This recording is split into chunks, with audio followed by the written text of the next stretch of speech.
Hey, I'm Leah, and I'm so excited that I won the Me Animated giveaway on Instagram. Woohoo!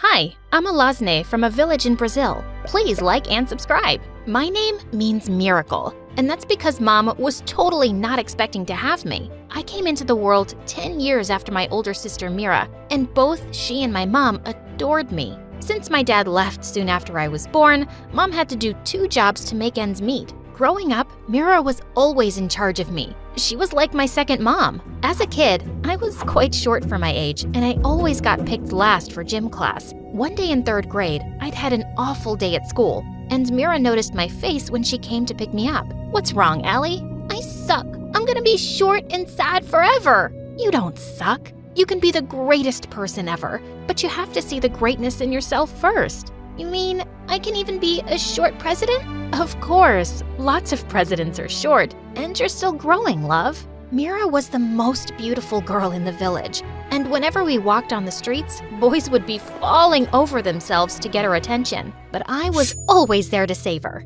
"Mira, please marry me." "Buzz off, bozo. Mira and I are gonna live together forever in our candy castles. No space for boys, right, sis?" Right. Everything in our life was great until one day in 7th grade, I came home to see my mom, Mira, and some strange man in the living room. I'd never seen Mira look this happy before. "Allie, I'm getting married." "Wait, what?" My heart stopped as I looked at the man holding her hand. "You can't get married. What about me? Plus, that man is quite ugly."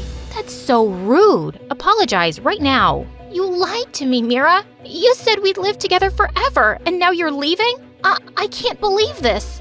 I stormed off to my room and wouldn't speak to Mira or Mom. I wouldn't even join in any of the wedding preparations. I knew I was making Mira sad, but I was too heartbroken to care. After the wedding, Mira got ready to leave for the big city, and I watched her from my window. When she got in the car, she turned around to look up at me and blew me a kiss. Suddenly, the car started moving, and I raced downstairs. I couldn't let her leave without hugging her goodbye, but the car turned a corner and disappeared. It was too late, and Mira was really gone. While Mom would be away at work now, I'd be alone at home after school, and I had to find a way to keep myself busy. I started writing, mostly to vent my feelings and miss Mira less, but soon I really began to enjoy it. 2 years went by, and when it was time for high school, Mom gave me some surprising news. She told me that she'd been saving up to send me to a fancy school right outside of the village. "But that must be really expensive, Mom." "I can manage it, don't worry. You're so smart, Allie, and I want you to have the best." A few days later, I was busy writing when I suddenly looked out the window to see a boy on a horse plucking apples from our tree without even asking. I wasn't letting him get away with this. I grabbed some eggs from the table and ran after him, flinging them straight at his head. "Oh my God, are you crazy? What do you think you're doing?" The boy jumped off his horse and came towards me, and I noticed that he had the most extraordinary eyes, one green and one blue. "How dare you take those apples without our permission?" "Girl, do you have any idea who I am? You can be the Sultan of Morocco for all I care. I'm from the Carlos family. My parents practically own this village." "But you don't own this apple tree, and you don't own my house, so you're stealing and trespassing, sir." The boy stared at me and then smirked. "You're a little firecracker, aren't you? And you've got great aim for someone with such short arms." Before I could reply, he dropped the apples and walked off. Ugh, just wanted to punch his face with my tiny fists. But if he was telling the truth, the Carlos family did own the village, and I hoped I hadn't gotten me and Mom into trouble. A day before my new school was starting, I was beginning to feel more nervous than excited. The place would be full of rich kids, and I'd really stick out in my old clothes and shoes. But that evening, a huge package arrived at our door. I opened it, and inside was the most beautiful jacket ever. First days can be hard, but never forget how amazing you are. P.S. I'm sorry I missed Christmas again. Love, Mira. I was so happy I had something lovely to wear. Mira and I rarely talk these days because she hadn't visited once, and now had a baby that always kept her busy. But I couldn't be mad at this gift. I walked into the huge school building feeling confident, and my first day was actually going great until I went to the cafeteria. I just sat down at a table when suddenly someone pushed my head straight into my food. "Sorry, this table isn't for losers." As the kids around him snickered, I felt angry and speechless. I got up to leave when suddenly a boy appeared, the apple thief. Guys, you mind if I sit here? Of course not. Please, join us. Well then, my friend sits with me. He gently took my arm and led me back to the table. I played along with his act, but as soon as recess was over, I turned to him. You didn't have to do that. I can take care of myself. Oh, I know that. Look, we didn't get off to the best start, and I'd like for us to start over. So, what do you say? Friends? Okay, if you insist. Friends. His name was Julius, and he'd been studying in the city, but he had returned to the village to help his father with the family business. I started hanging out with him and thought he'd be rather spoiled, but he was actually quite sweet. And even though he was new, he was soon one of the most popular guys in school. Everyone wanted to be his friend, and they all shot me weird looks. Everybody loves Julius. You could have your own fan club.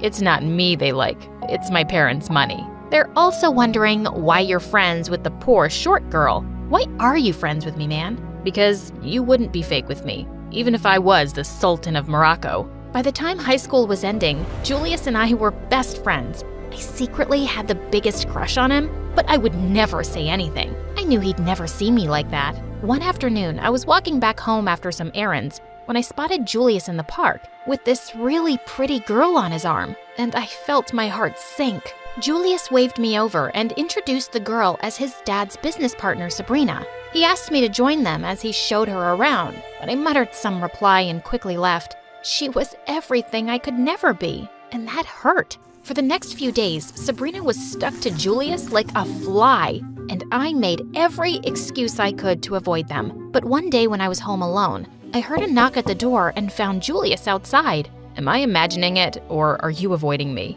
Why would I do that? I'm just busy. Busy or jealous? What? Why would I be jealous? Maybe because you have feelings for me and don't like seeing me with Sabrina? Jeez, you're so full of yourself. I don't like you, not one bit. You can marry her for all I... Just then, Julius pulled me close and kissed me. I love you, Allie. I always have, but I was never sure if you did. I do. I love you too, Julius. It felt amazing to be with Julius as his girlfriend. We graduated high school and had the best summer together. And then one day, Julius said he wanted me to meet his parents. I felt super intimidated by the idea, but it meant he was serious about me. I wore my best dress, but I still felt shabby when I reached their house. It was basically a palace, and I could just tell his parents weren't happy to see me. The dinner was going awkwardly, and in the middle I excused myself to use the bathroom. But as I got up, I crashed straight into a servant carrying in the next course, and we both landed on the floor with food all over me. Let's just get you home. He didn't even drop me off himself. He sent me back with a driver. But the next day, Julius came to see me with tears in his eyes. Allie, I am so sorry. My parents said they won't ever accept our marriage, and I think it's better if we end things now. What? Is that how you feel too, Julius? Are you ashamed of me? Of course not, but I don't have a choice right now. They'll cut me off, and I won't be able to take care of you. Listen, I'm leaving for London tonight, but I will write to you often, and I'll work hard, and when I've made something of myself, I'll come back for you, I promise. Why did the people I love the most always leave me? Allie, wait for me. I will come back for you. He kissed me and left. I cried for days, feeling heartbroken, but he had promised he'd write, and I decided not to lose hope. I waited for 2 weeks, but when I didn't get a letter, I walked over to the post office. It was a 3-hour walk back and forth, and the mailman told me he had no letter for me, but I continued visiting for a couple of months. Every time my heart sank when I heard the words, "Sorry, miss. No letter for you today." But he promised he'd write often, and I believe him. The minute I get your letter, kiddo, I'll come and deliver it as fast as I can. But since I didn't stop visiting, the mailman offered me a spare bicycle so I wouldn't have to walk so much. One day at the post office, I saw a woman get a letter, and as she held it up to read, I noticed that the handwriting looked like Julius. I rushed to her and snatched it. That's my letter! But I was so embarrassed when I read it and realized it wasn't. The woman yelled at me and called me crazy before she left. Maybe I was losing my mind. And then one day, a man read his letter outside the post office, tore it up, and threw the pieces in the air. And I just couldn't stop thinking, what if he'd gotten my letter by mistake? I fell to the ground and frantically started gathering the pieces, trying to put them together like a puzzle. Kiddo, I can't watch this anymore. You have to stop. The mailman picked me up as I sobbed and took me home on his bicycle. Mom looked really worried to see the state I was in and stayed by my side all night. A few days later, I woke up to find Mira sitting in my room. I jumped up to hug her tight, and she pulled me into her lap as I cried. Allie, I'm here to take you. You cannot continue like this. But what if he writes? Sweetie, it's been a year. It's time to let go. I was too tired to even protest. My bags were already loaded in Mira's car, and Mom kissed me goodbye, and I left the village. It took me a while to recover my health, but it cheered me up to be around Mira and my adorable niece Anna. One day as I was playing with her, Mira walked into the room holding my old notebooks. I found these in your stuff. And Allie, these stories are beautiful. You should definitely start writing again. Do it for me. And Anna, at first, I did start writing stories just for my niece. But Mira also started guiding me about writing programs I could apply to. I joined a university close to her, and by the time I graduated, I already had a novel that I soon got a publishing deal for. To my shock, the novel met with huge success instantly, and I became rich. I moved to a small apartment in the city, and I convinced Mom to come live with me. Life was good. And then one day, as I was attending a book signing event, I heard a voice that made my heart stop. Can I have your autograph, please? I looked up into those eyes, one green and one blue. It was Julius. I stared at him in shock, and then I felt a wave of rage. Without a word, I picked up my bag and left the event from the back exit. But he followed me. Allie, wait. Please, just listen to me. How dare you show up just like that? You have no right to speak to me, and I don't want you anywhere near me. Leave me alone, Julius, or I will scream for help. But he blocked my way and took something out of his coat pocket, which he shoved into my hands. These are all my letters, Allie.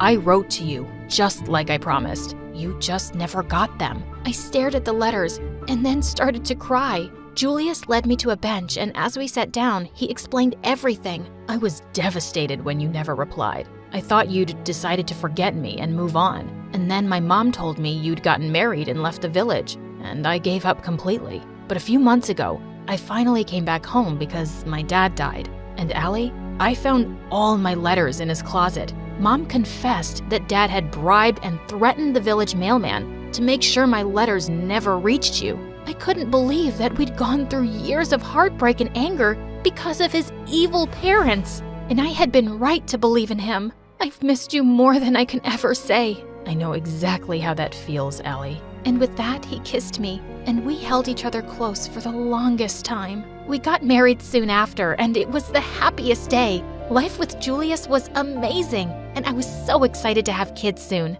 But one evening, he came home with a really serious face. Allie, there's something I've been meaning to tell you. I can't have kids. The doctors told me a while back. I just didn't know how to tell you. I felt my world crashing down. You knew before we got married? How could you keep something like that from me? Did you just come back into my life to hurt me? Before he could even say anything, I left the house in tears and went straight to Mira. I told him not to contact me for a few days as I thought things through. I'm not angry because he has a problem. I'm angry because he kept it from me. I don't know if I can forgive him. Of course you can, And you will. It's Julius. After everything you've been through, you're finally together. And I guess he was just afraid to lose you. You can make this work, Allie. She was right, as usual. I went back home to find Julius standing on the balcony, and I took his hand. Julius, we'll adopt kids, as many as we want. As long as we're together,